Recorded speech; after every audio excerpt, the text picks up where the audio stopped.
Hello, everybody, and welcome to Empower You Podcast. I'm your host, Michael Abney, and join us today as I'm lighting up the path to living life just a little bit more consciously. That's what all of our subjects are about. That's what we talk about.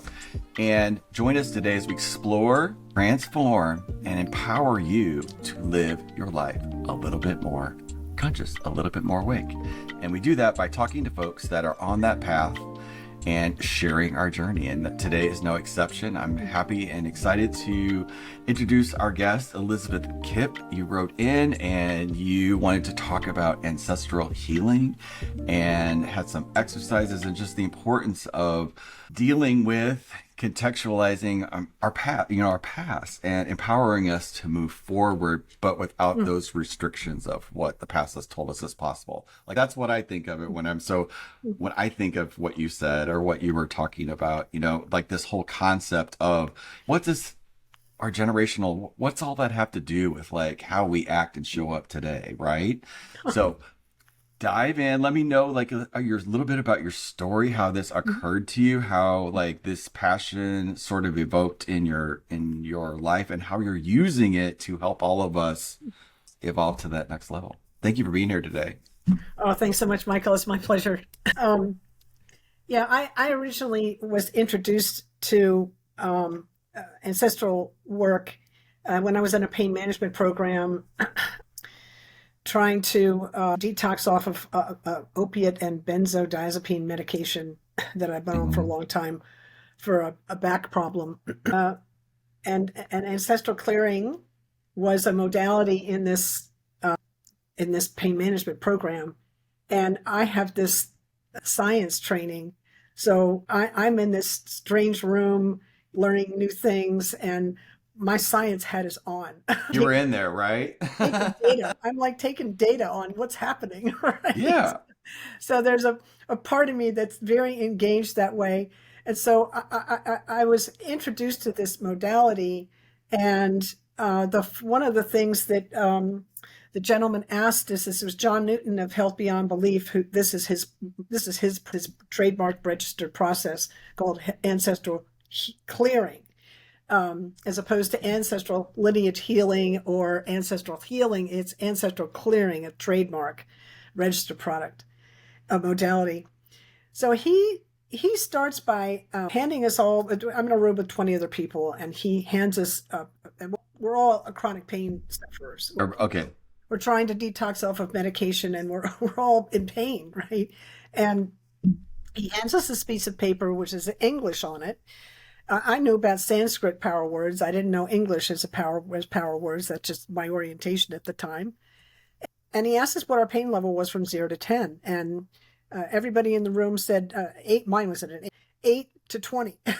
So we had a range of well above 10. And then he had us read this piece of paper, which I'll share with you a little bit about that later. And I got halfway, and it's just one sheet of paper. And I got halfway through it, and I felt the room shift. I felt the energy in the room change. And I was like, that's weird. Because I was detoxing, I just assumed I was just, it was me, the room.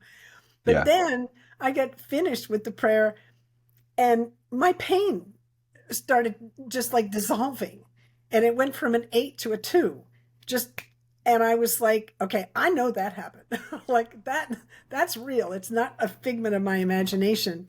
And everyone in the room, he had everybody report their pain levels. So pain levels went from 8 to 20 to 2 to 8, right? So that was interesting. With some of them were at 0. That was interesting to me. And I was like, what the hell just happened in this room? I know something happened. Is it measurable? Can we repeat it? And does he teach it? Right? That was where I went. And the answer to all those things was yes. And I took the first training I could out of that program, which was about 6 months later. And I've been in this, I took the first training in May of 2014, and I've been in this work ever since. Well, so you've been doing this for a minute, right? So what was it about that? Yeah. I love the sparks. I love the things that like, there was this, like that was your moment when the light switch went off, right? Well, it was a moment. So, I understood. First of all, one thing I learned was We know Sanskrit is not the only language that has power words in it. like like English is also words, period. Words are prayers. Our words have, and I have since learned that all All energy is vibration. vibration, and Yeah. it's made me talk about being more conscious. It's made me much more conscious of what I'm putting out into the world, and on a moment that the best I can on a moment to moment And basis, that's what you're aware of. to be responsible of of what I'm aware. That's right, what I'm aware of, right? Most people, like myself included, think that same thing. But like the reality is anything that's going on in our world, like my gift to the world is I see energy around everything. So I see it at that root level. Never understood it, still in process of understanding it. But like, I love do you find that pain is a cofactor to the people that you work with, or is that just the situation that you're in that moment? Well, both. Both. Both. You, And actually, I'll take you into this space that we're talking about please. is energy with a judgment. So you see it as pain with energy as a judgment. So it's Pain like is energy with a judgment, right? okay. And the reason I say that is because I don't know about you, but when I was a kid, and it happened with my kid, um, when one of us got bumped or hurt ourselves, and we did that. The adults rushed in and Mm-hmm. did whatever they could to stop the pain as soon as possible. What's the subtext? War with pain. Pain is Yeah. bad. We'll do anything to make it stop. Anything to make it stop. So pain is energy with a judgment, a negative Okay. judgment, right? Let's open the door here. I love that we're just diving right into this. So like I'll share from what my guides have, like how I got it as from the energy perspective. Mm, And I bet you it's the same thing. mm, So my guides are always anytime anyone is in pain, they're in some state of resistance. 100%. So judging would be you're judging something. Not that judging's bad, we all do it, but like the judgment of it is that fixed, like that's the way it is, right? Yeah, So, and then that's okay, but it also becomes a barrier absolutely. because you don't know what's past it because it's painful. Yes. So, Yeah, but I also believe pain is a huge gift. sure. Yeah, like once. So keep going. I just love that Yeah. we're having this conversation because most people, because of exactly what you just said, is like at all costs, let's go away. That's why I have members of my family that are in that have been on that crap for years. And it started with an injury, but ended up like that's not what's happening right now, right? So it becomes Mhm. that addictive thing. It taps into it. Well, we should explain the difference between chronic and acute Okay. pain. Okay. We'll just drop into that space for a moment and come back to what you're talking about, the energy part. Mm-hmm. Chronic pain is any pain that's felt 15 days out of 30 for 3 months or more. Any pain, physical, mental, emotional, spiritual, financial, anything that doesn't feel good, um, it all sends the same signal to the brain: it hurts. The brain can't tell the difference between a broken bone and a broken heart. So that's what chronic pain, chronic pain is any pain that's felt 15 days out of 30 for 3 months or more. But the mind cannot conceive the difference The between a brain, broken. the brain cannot tell the difference between a broken bone and a broken heart. So it's any kind of pain, physical, mental, emotional, spiritual. It can't tell the difference. It just sends the same signal: it hurts. And why is that significant? Because the brain is actually changed by chronic pain. Acute pain, it's the stress response knows how to bounce back. But when it gets chronic, it's the stress response out of balance, and the brain, the way the brain is perceiving things is just different. It creates brain fog, confusion, chaos in the brain. We have and you'll probably recognize this when I talk about it in your family members, a marked negative emotional component where, everybody else is bad or I'm bad or, whatever the thing is, it's a Mhm. negative, it's a lot of negative. So kind of have to understand that because chronic pain changes the brain fundamentally like this, in order to heal the brain, we need to bring changes that heal those changes. And opiates and benzodiazepines don't do that. What They do don't they heal do? changes. They do other things. They What do they do? Like I don't get it. well, Like they actually will help you mask your reaction. It'll help calm the Flight or reactivity. fight. But the thing is that it's addictive. And for example, an opiate, it dehydrates us. It depresses our breathing. It paralyzes the digestive system. So tell me, why is that a good thing on an ongoing basis when the body's trying to heal and it needs to breathe? We have to be able to breathe fully and expel toxins. You can't do that on opiates. It has to be able to be hydrated, right? We have to be well hydrated, and we have to be able to digest our food. So we've taken three sources of nutrition right Gone. out of the equation when you take an opiate. So I'm saying we don't live optimally when we take that stuff. And I was on opiates for 32 years. So it was like, it was an anti-anxiety medicine, the benzodiazepine. So it was, I looked a lot different 10 years ago than I do now. I was 10 years ago when I got clean from all that stuff. And I look a lot different, a lot different. And if we're really honest, we just live in a society that it's money. That stuff makes money. Well, we're also off for the quick. We're off for the quick, and not wanting to get underneath what's causing that pain. Yeah, like the source of it. It's also in the training. A lot of doctors aren't trained in that. They're trained with big pharma and that kind of stuff, and they're not trained in the kind of what's happening with the brain. Now, the doctor that took me through the pain management program, he understood the nature of chronic pain. His name was Dr. Peter Prescott. He wrote this book, Conquer Chronic Pain, An Innovative Mind-Body Approach, which explains what it's about. He understood. He was the first doctor that looked at me and said, I don't need to look at your x-rays or run any tests on you. I want to know what makes you tick. And it was astonishing to me. He looked at me as a whole person. He understood that, right? But the other doctors kept looking at me on my back. And it wasn't, at that point, it wasn't about my back. They never asked the question, other than Dr. Peter Prescott, they didn't ask the question, why isn't Elizabeth healing? They just assumed I wouldn't, which tells me more about their medical model than it tells me about the body's ability to heal. So somehow you were able to find this person. Mm-hmm. There had to be some sort of desire there for this person to you to line up with them for this to happen, right? So there had to be some sort of like beaconing out to the universe saying, hey, what was that point that drew him to you? It's so interesting. When I met Dr. Prescott, we were the same age. It turned out we're the same age. He was born in the same town where my grandparents lived, in Darien, Connecticut, and which I used to travel to every summer for years. And he was also at the University of Delaware on the football team, which I went to college there. Dr. Peter and I had been tracking each other in time geographically for years until we finally met this program. See? And it was like really interesting. Like, that's how the universe works, right? It was a major, a very humbling moment for me. So tell me about your process about understanding. So you meet him, and when did you start accessing the information about the ancestral part of this? Oh, yes. Well, and your context of this. That was the other thing was John Newton was a health practitioner, was a wellness practitioner on his team.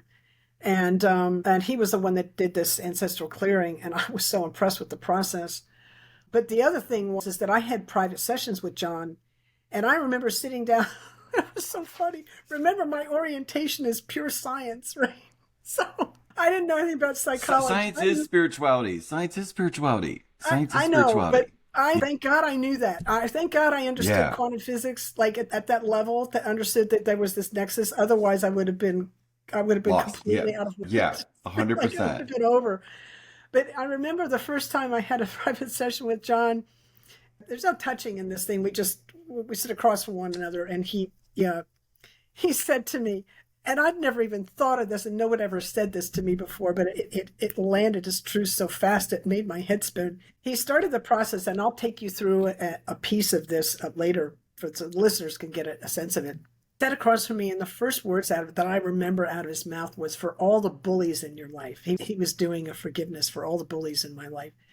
And I remember my body just had this electric response of, it kind of lit up, and then it went, and it just, all this weight just melted away.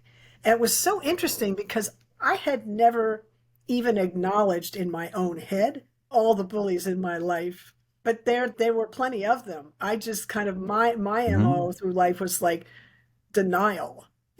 Well, that didn't happen. Next thing, if it hurt, I just kept moving. One of the reasons I was in chronic pain for so long was I was such a good So you're denier. equating bullying to the hurt that caused, right? Yeah. Mine wouldn't know any different. So no, the brain can't tell the difference. And so I Hmm. remember sitting there really fast and this lightning speed in my head, thinking to myself, who is this guy? He's some kind of medical intuitive. How does he know I had bullies in my I life? think Was really, everybody did. of course, but I didn't know that at the time. It was just this mysterious thing that was happening in front of me, and I had no grounding in that work at all. Hmm. I was just this blank slate, seeing new stuff from my perspective at the time, which was much more limited than it is right now.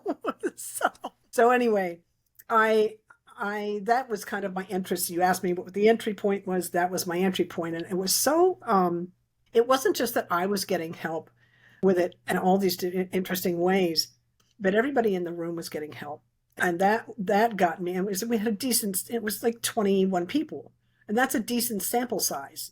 So, and I was there for 52 days. So I was 10 days in a detoxing in a hospital bed, but the rest of the 42 days I was in this program. So I got to see this work every day. So it wasn't just 20 people. It was a sample size where we practiced over and over, and I got to see lots of examples. And yeah, I was convinced. I was convinced. So So can you share about like what the process is like, or yeah. how are you using it today? So there's 5 different techniques in this particular process.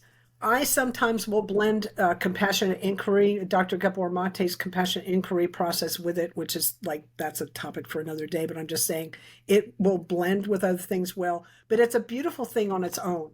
It just kind of depends on what the client is bringing in and kind of where their resistance is in the process. I sometimes will pull out the compassionate inquiry another way in to get them. Hmm. Sometimes people have difficulty being present, or they have difficulty accessing. They have difficulty maybe feeling their body, or there's something in their past that's kind of blocking them. So we want to see what that is and help them move through it. Right? You talked Okay. about resistance. So there's 5 different techniques. I can share one of them with you today in this format so that the listeners can get a sense of it. And So this viewers and viewers. and viewers, yes, the listeners and viewers, yeah, anyone Yeah. who's consuming the product. Um, so this part is about 80% of this work is we use the word forgiveness. And before everybody just goes away and turns off, oh, I know what that is. That's not what this is. We use the word forgiveness in its real truest sense, which means to offer up that which no longer serves, offering up. And we offer up that what we're carrying that we know that's no longer serving us. We offer it up to consciousness, to creator, to To the infinite. transform it, right? Yeah. Well, Or to we're, clear it. we're asking we're we're asking for help, because if we could clear it by ourselves, we would have done it by now. We're asking for it to help us release. So we're not Okay. asking it really to do anything more than helping us release what we're carrying. Caring. Okay. So like I love you're 100% on point, and it's serves us to pause here and like really become clear. There's so much misinterpretation of forgiveness, and I love power of words too. And my guides explained it to me. It's to give as you were before that thing that happened. Mhm. So that's the forget. It has nothing to do with that person or event. It has to do with us allowing ourselves to be that giving person in life again before that event happened that caused the disturbance or the hoo-ha, whatever you want to call it. I don't even want to give it any Mhm. power, but that's perfect alignment with what you just said. So Mhm. I love the more mosaics that we can look at this from, and the Mhm. more we can relate it back to that this is not about, you know, whatever people, it's some sort of interpretation of it. It's if I do that, then I'm allowing that to be okay, whatever that happened. Well, on some level, everything is okay. It's all is well. Like everything is serving us. Even pain or the things that we perceive as being adverse really are there to evolve us. And so, like on the big picture, it's really here to heal all of us, like all of it. But we have this like weird idea that life is supposed to be that if something happens that we perceive as being off, it stops us. And you're in resistance. I'm not sure that's a weird from a trauma point of view. That's where we have this reactive part of us, this fight, flight, freeze, shutdown part of us, and we're really built to slightly negatively biased to keep ourselves safe in the world. So we have a slight bias, and chronic pain, it gets very accentuated. So it becomes this massive problem. Let me give you context. That's inside the world of survival. Yeah. I exited survival in 2018 and no longer experience it. So that's why I shared that. And that's a missing that. So you're 100% on point. If you're still in that survival program, absolutely. But there's some of us that have transitioned out of, and I believe the world's transitioning out of. But we have to have access points, which is these types of conversations to allow people know that there's these spaces. It's hard to deny our biology. We do have an amygdala, and it kind of to pretend in this context that we're talking about, it's like, well, how big is it? When I was in fear mode and my stress response was out of balance all the time, my amygdala got bigger. But as I healed, it shrank. Now, it doesn't mean I don't have one anymore. It just means it's not as reactive. And when I do react to maybe something happens in traffic or something, God forbid, something startles me and puts me under stress because of I have a more resilience and I come back to center faster. But I still have an amygdala that's reacting to threats in the environment, right? So 100%. That kind of thing. I will say I'm just a firm believer context is everything.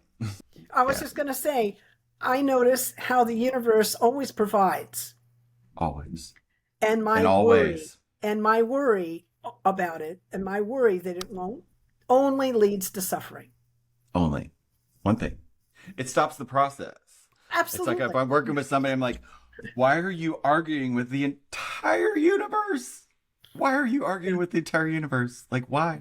What's the point? We don't know what we don't know sometimes. We don't realize that realize what we're up to. Anyway, so the context here is we're offering up to source, consciousness, whatever you want to call that which no longer serves us. And we'll use the word infinite creator in this context, just so everybody understands we're kind of using that term. Mm-hmm. And we use the word forgiveness again to offer up, which no longer serves us. And what I'd like everybody to do who's listening or watching is to just notice what you feel in the body in terms of sensation and just breathe normally and let these words pass over you. And this will take maybe 3 minutes. I'm going to do this with you, okay? I hope so. Enjoy. Okay. Infinite creator, all that you are, source of all it is, was, and ever will be. We ask humbly and gratefully that you help everyone listening to this and all of their relationships, all of their ancestors and all of their relationships through all time, space, dimension, lives, lifetimes, and incarnations. All the times they felt let down by life, by family members, by relationships, by anyone representing the Creator. Anytime they felt let down by the Creator in any name, word, or form. For any time they've turned their back on the Creator or believed the Creator turned his back on them. Please help them all to forgive each other and forgive themselves, be at peace with one another, and at peace with themselves, please, and thank you. For the times you weren't nurtured, loved, supported, and cherished. Please help all of you to forgive each other and forgive yourselves. For the times you didn't nurture, love, and support others in the ways they needed. Anytime you were out of integrity with another or another out of integrity with you. Please help you all forgive and release yourselves. Find peace with one another and find peace with yourselves. Please and thank you for all war, battle, holocaust, genocide, persecution, slavery, injustice of any kind, any misuse of power, position, authority, politically, spiritually, medically, or in any other way, for any misuse of the power of the word. Please help everyone involved. Forgive each other. Forgive yourselves now and forever. For the highest good, please and thank you. For all hurts and wrongs, physical, mental, emotional, spiritual, sexual, financial, through thought, word, or action. All of you and another to all of you. Please help all of you to forgive one another and forgive yourselves. Find peace with one another and find peace with yourselves. Please and thank you. For all suicide, incest, murder, rape, abortion, infidelity, miscarriage, all of it. Everyone involved directly or indirectly. For all that happened and all you made it me. Please help all of you to forgive each other and forgive yourselves. For the highest good, please and thank you. All hurts and wrongs to the life of the earth, Native, Indigenous, First Nation, and Aboriginal people. Please help all of you to forgive one another and forgive with yourselves. Release one another and release with yourselves. Find peace with one another and find peace with yourselves, please and thank you. For any time you believed, felt, or were shown you weren't enough. Any time you tried to earn or learn your way into the value of your family, your relationships, or into the grace and love of the Creator, all that led up to it. Please help all of you to forgive each other and forgive yourselves. Be at peace with one another and at peace with yourselves. Please and thank you. For all empathic hurts and wrongs. Any time you took on others' unresolved issues or shouldered their burdens. For all adversity, struggle, and hardship you saw, especially as children. Please help you all forgive each other and forgive yourselves. Find peace with one another and find peace with yourselves. Please and thank you. Any time you weren't shown or encouraged to stand up and speak up and do things your way. And for the times you didn't feel safe to say no when appropriate. Please help all of you to forgive each other, forgive your parents, family members, relationships. Help them all forgive you and help you all forgive yourselves, please and thank you. For all hurts and wrongs, anything we could have inferred, had it served the highest good, we infer it now. All that happened and all you made it mean. Everything that led up to, hurts, wrongs, limitations, burden of any kind that's not serving the highest good. We ask all of you, everyone involved, to forgive your parents, grandparents, siblings, grandchildren. Help them all forgive you and help you all forgive yourselves. Please and thank you. Help you forgive your spouses, parents, lovers. Help them forgive you and help you all forgive yourselves. Please and thank you. Your whole family and lineage. Help you forgive your cousins, aunts, uncles, step-in-laws, hidden, secret, foster, adopted, and all other significant people, beings, family members, relationships, role models, and authority figures. Help them all forgive you and help you all forgive yourselves. Please and thank you, Infinite Creator, all that you truly are. Please and thank you for the highest good. Please lift out all weight, pain, burden, sin, debt, death, negativity, limitation of any kind. Lift them into your heavens and transform it into your love and let your love flow back into them now and forever. Please and thank you. Please and thank you. Please and thank you. And just take a nice big breath in and let it out and notice how that feels in the body. So what I noticed was my stomach. It felt like a balloon or a bubble at the beginning, like there was like a sheath around it. It was clear. But I could tell that like what you were saying was not being interrupted by my body. It was just kind of like doing whatever it was doing. And by the end of it, it just felt really good to like acknowledge all of the things, because my mind was sort of tripping through, oh, I've got a cousin on the, all of that stuff, right? So yes, it feels good. I feel really whole. Oh, beautiful. Well, that's the best outcome we could ask for. It's whole, at because peace. that's where we started. Yeah, that was interesting. Yeah. Okay, so share with me what experiences like. So share with me more about the words, yes, but like what's the effect or the like tomorrow when I wake up, or somebody listening to this that's experienced that same thing. What will they notice? Or what do people tell you? Yeah, I'm careful not to put to lead the witness, right?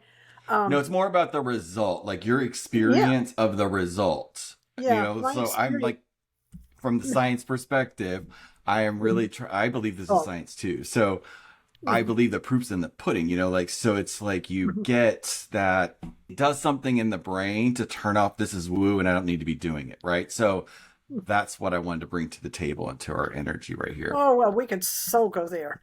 Yeah. So I this work is targets the epigenetic, the switches that turned on and off depending on what's happening in the environment. That's what I felt. Like switches going on and on. Yeah, yeah, that's it. Yeah, I felt this in this work, and I felt it in Kundalini yoga. I do. I'm a Kundalini yoga teacher, and I'm big in that practice. And I was like, Yeah. I know something's happening in here. What is it? And I felt all these switches, and I was like, okay, I know we're happy. We're switching with the switches. We've got all these switches that are just waiting to move from on to off and off to on. And As I do sometimes, like my guides will be like, want me to hone in on something, right? So I'm like, why am I asking this question? So it's like, it's so the mind cannot comprehend what you just did. that's Like right. it can't Oh comprehend it. no, So it just yeah, goes, well, yeah, that was nice.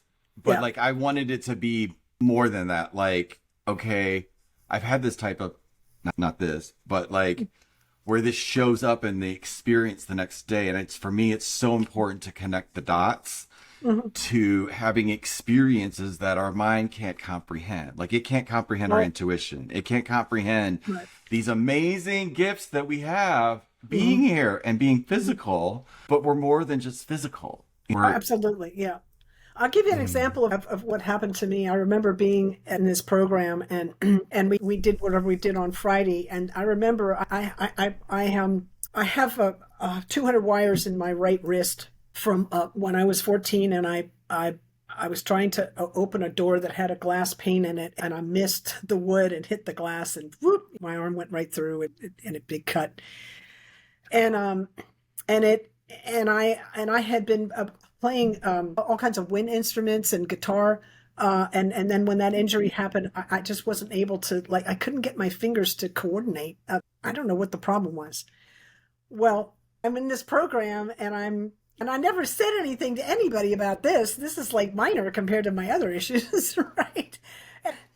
And I'm sitting Saturday afternoon, and I'm kind of tapping my fingers on the table, and there's some music on, and I suddenly realized there's no restriction in my fingers anymore. And I was like, what? I've been working on that for 20, 30 years, trying to get that scar tissue to, like, loosen up. It was that. it just did it. It just, and I was like, okay, thank you. One less thing. And this cannot comprehend And it that. was just like, my science mind was just like, okay, well, here's the thing. You want to go there. So the science, we live in the all that is. We live in the all that is, right? And we heal in the all that is. But science lives in only the part that it can measure, observe, and describe. It can only comment in that space, in the self limiting framework. So science Yeah. is amazing for what it is, but it's limited.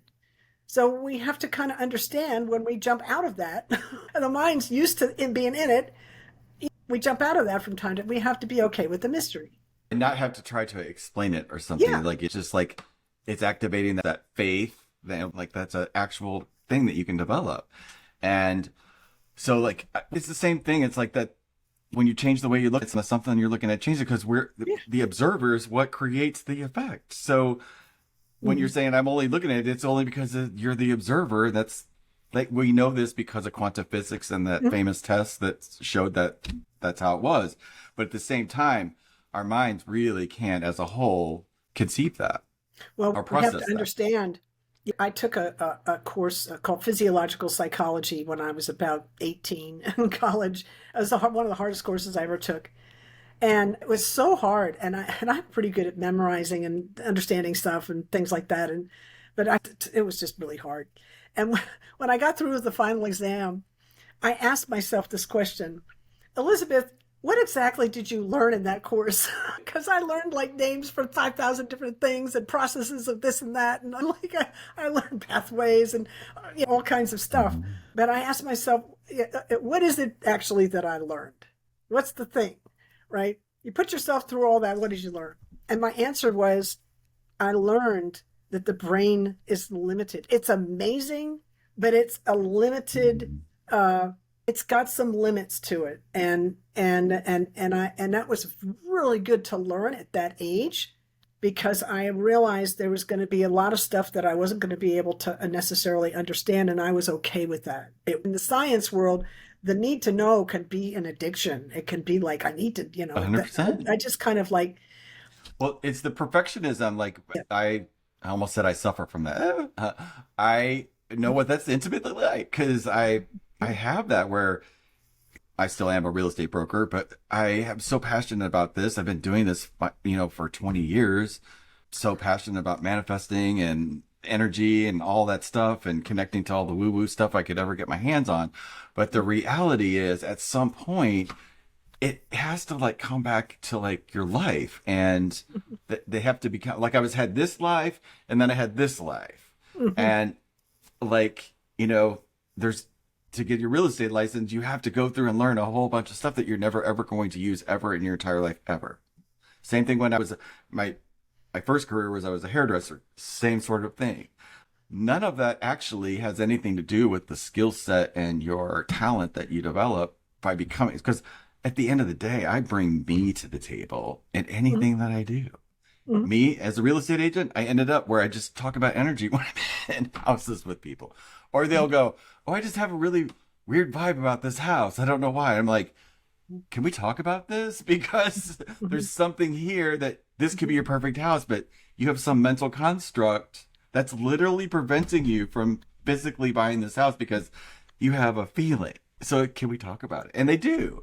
And it just opens the door to amazing conversations. "Oh, this house reminds me of my aunt. I hated her." Like that. Like it's just silly kind of stuff, but we never stop and take the time Mhm. to like process it or get to the deeper meaning of it. Because that's for me, that's why most people suffer is because they don't understand the deeper meaning of what's happening to them or Mhm. happening in their experience. So that's why I love doing these types of conversations that are out of the norm, that provide that space where somebody can come and explore. Not that we all have to agree on everything, but it's just Mhm. like, it's fascinating to know how we all are evolving because it's happening to us whether we think it is or not. Well, It's that's the just great to truth. talk about it.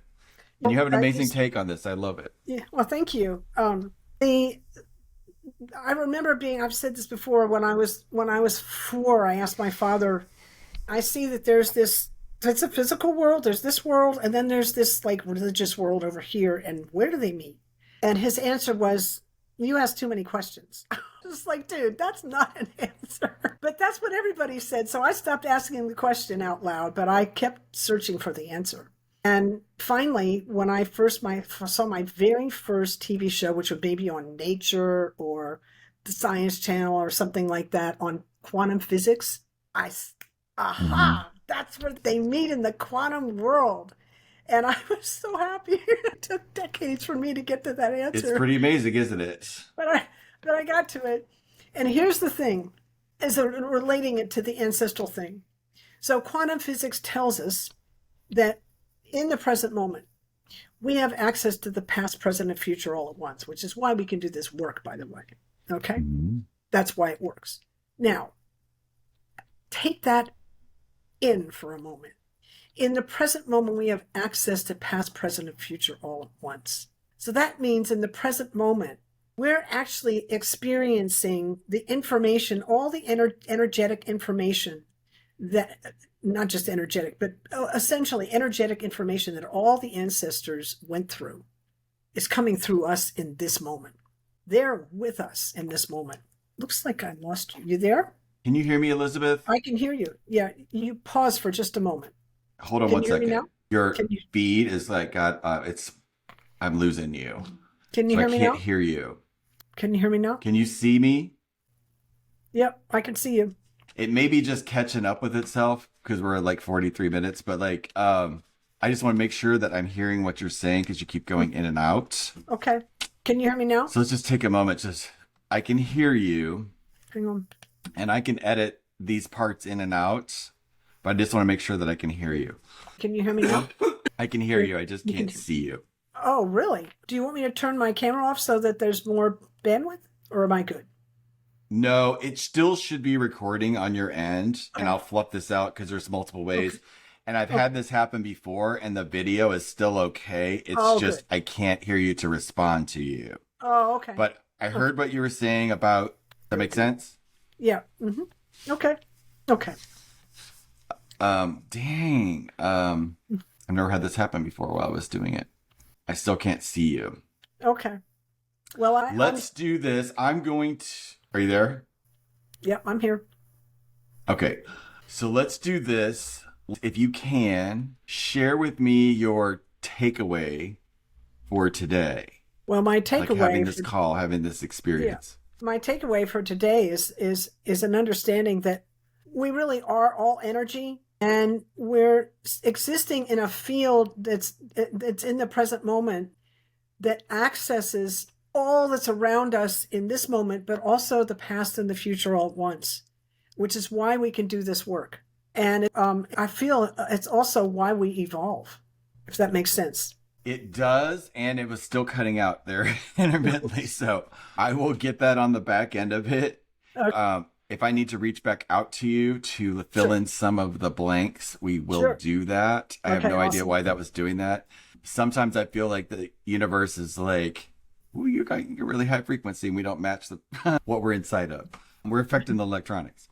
But there, your video came back, which is a really good sign. But Okay, good. that being said, I just want to say thank you so much for having this conversation. Thank you for your life and taking that action, and when you did, to start this part of your journey, because I know what you're talking about helps heal an enormous amount of people, because we all got family members that do X, and we got feelings about it and hurts and all of those things. For me, my takeaway today was when you said that about the mind does not comprehend the difference between a broken arm or a broken heart. Mm-hmm. Like, because how many times have we tried to slough that off like it didn't mean anything, right? Yeah, And then that that hurt says gets a buried lot. in our body. That's a loaded sentence for sure. That Yeah. says volumes. That one hit. So for me. So, it just almost provides like another level of compassion for ourselves, Mm-hmm. that it's okay to be with that hurt like we are with a hurt, like a physical hurt. Yeah. It's Yeah. all So, okay. We have to love all parts of ourselves. That's like, so you're back now. So let's do that. Let's do that take again, because now you're all back. okay. Let's Okay. do that take again. But what's your takeaway from today? Just Oh, yeah. My takeaway from today was really the understanding that we're energy beings living in this. We're living in the present, and through the present moment, we can access the past. We have the ancestors are with us here, and we also have access into the future. We're at our evolutionary edge in this space. We're sitting, we're vibrating right at the edge of creation, and we're right. So we're always evolving. I love that you brought in the evolutionary piece, because that's where we're that's at. what they That's told me why I was doing. That we were like, Abraham talks about, I don't get Abraham yeah. Hicks, but like they talk about living on that leading edge. It's a lonely edge. Not very many people are on it. But like that's what causes the entire universe to go forward. We're all on Like, that edge. Some of us don't realize it. That's all. yeah, Yeah. yeah, I love it. Well, thank you so much. It's been Yeah, great. this is so fun. I love it. So I'll piece this together. All the time, it'll all work out. All is well, because that was our Very good. original intention. But thank you so much for sharing your journey, your love for this, and it's just really evident about how you stand and your passion for us all knowing ourselves as whole, complete, Mm-hmm. and that's all we Cool. need. And stop Beautiful. walking around with the unworthy stories and Yeah, step into the next grandest version of ourselves. that's right. So Absolutely. thank you for your part in that, and that makes a huge part. And thanks for giving that to me today too. So Beautiful. I hope you guys all enjoyed today, and that what we were talking about, click something, flip the switch, something that it's okay to let go of, something long held that you may not have thought was, like for me, like the hurt thing and the emotional hurts, knowing that it's okay, that that wasn't just something that happened or slopped off, that you can like release that back and heal from that, just like you can heal from a broken arm. For me, that was really powerful. I hope you guys got something really powerful out of it today, that you became more empowered by listening to this podcast, because that's the whole point of it. So thanks again, and we will see you guys on the next one.